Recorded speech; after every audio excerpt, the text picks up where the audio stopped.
and welcome to Mom's Timeout. Today we're going to be talking about the meaning of Thanksgiving and discussing ways that we show our children how to be thankful and grateful for the things they have. Yep. So today I brought, in our house we're doing an act of kindness countdown to Thanksgiving, and what we did was we got a muffin tin.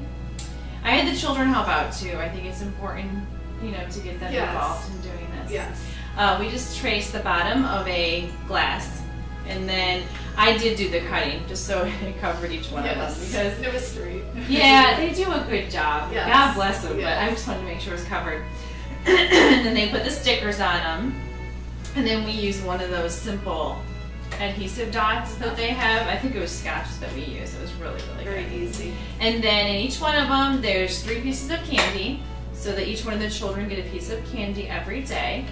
And inside is also a little act of kindness that they would do that day. So this one, for example, is teach your siblings how to do something.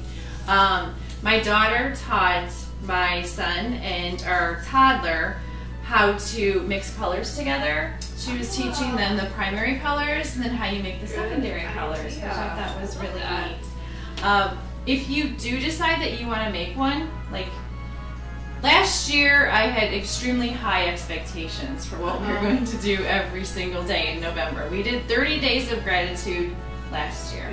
And I kind of learned that this year it's more important that they understand that you're thankful and you're grateful and like how blessed you are and you want to share things with others, and it's not about mommy running around, you know, like exactly. turkey with her head cut off. So it's important that you mix, because we do have some of them where we did the Christmas shoebox where the kids went shopping. We went to the dollar store, and they picked out things to put in the shoebox. I love this. So that one was kind of more involved. And then like the next day we had a really simple one, like hold the door for someone at school. Exactly. So if you can kind of stagger those so you're not doing, another one is write a thank you note to the troops. Color a smile is one of them, where you just go ahead, you can print it off the sheet of paper, have the children color it, and then you mail it in. And it goes to either Meals on Wheels or like a nursing home, and it brings a smile to the elderly there, which I thought was kind of a cool idea. Yeah. But yeah, if you have those mixed in with like some other like just simple everyday ones, like some other ones we did, I can't remember all of them. Go through your toys and books, and those that you no longer use will be donated to children in need. I really like this one in particular. Yes. Because Christmas is coming up, and I know they're going to receive a lot of toys from other people, so it's nice to put a few things like, well, I think I also have another one too where it's clothing. We'll go through clothing with mommy. We just did that not by actually. themselves. Yeah. Well, my son, when his jeans get too short, he's comfortable in them, so he doesn't want to get rid of them. But I'm always like, you know, someone else might need them, so we donate them to Goodwill or whoever. You know. See, I love that idea. Yeah. Even now, too, like once they buy something, they start thinking ahead of like, and then when I'm done, someone else can have these. Like, that's a great idea. That's a good attitude. Although sometimes with little boys, have you noticed that like they really wear their clothes? Like, oh yeah. My son gets like holes in them. Oh yeah, like, the stains. knees Yeah. come out. But the girls aren't quite as bad. They're like, so this is what we're doing. It's our countdown to Thanksgiving. Great idea. So we started November 1st, and then it's 22 days, you know, until Thanksgiving. Yes. And then something else I also like to do every year around this time, and sometimes we read it, I guess, a few times in Thanksgiving, well, around Thanksgiving time. This is called the Golden Rule, and it just basically discusses the Golden Rule in like different religions and languages. No matter what you speak, no matter where you're from, there's always the Golden Rule. Exactly. To do unto others as you want to have done to yourself. So it's a really cute book, and the kids enjoy reading it. Yeah, So. that's good. Those are 2 things that we do at Thanksgiving time. Alright. Hi.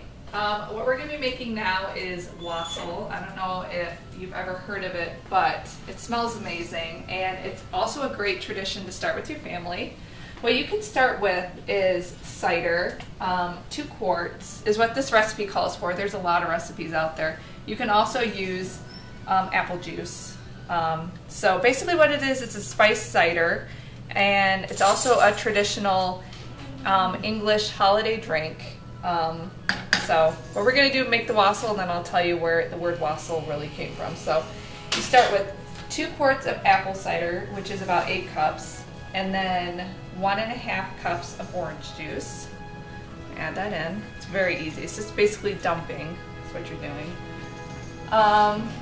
Next thing is 3/4 of a cup of pineapple juice.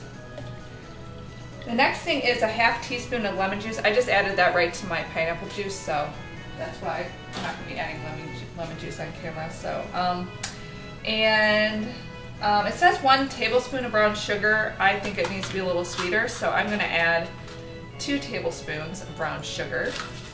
And I'm going to stir that so it doesn't stick to the bottom. Okay, now the next part is up to you. You can garnish it any way you like. I'm going to garnish it with lemons. And because the rind is still attached, I would not leave it in for very long. It might make it taste really lemony. So I'm going to add 3 lemon slices. And cinnamon sticks, which also should not stay in too long. So I'm going to add 3 small cinnamon sticks. And my favorite part, I love the smell of cloves, but they are strong, so I'm going to add, I would say that's probably about 1/2 tablespoon or to a tablespoon of cloves. And what you want to do is you want to add all that, and then you want to let it come to a boil. And then you cover it and turn the heat down, and you're going to let it simmer for 20 minutes. But I'd say midway through the simmer, you take all the garnishes out. So it's going to make your house smell amazing, and it's a very inviting smell for your guests. And also it's a great way for everyone to slow down and sit down and have a drink and catch up with each other and maybe talk about what they're thankful for and talk about acts of kindness and different things we can be, you know, kind to each other about. So, and that's it, that's wassail. Okay, wassail is done. It's simmered for 20 minutes. You can also keep this in a slow cooker all day, you know, for your guests. Amazing. And your house will smell amazing. Yes, and you won't clutter up your cooktop with another pan, so that's always nice. So here we go, a wassailing. It tastes so good. Happy Thanksgiving. Happy Thanksgiving.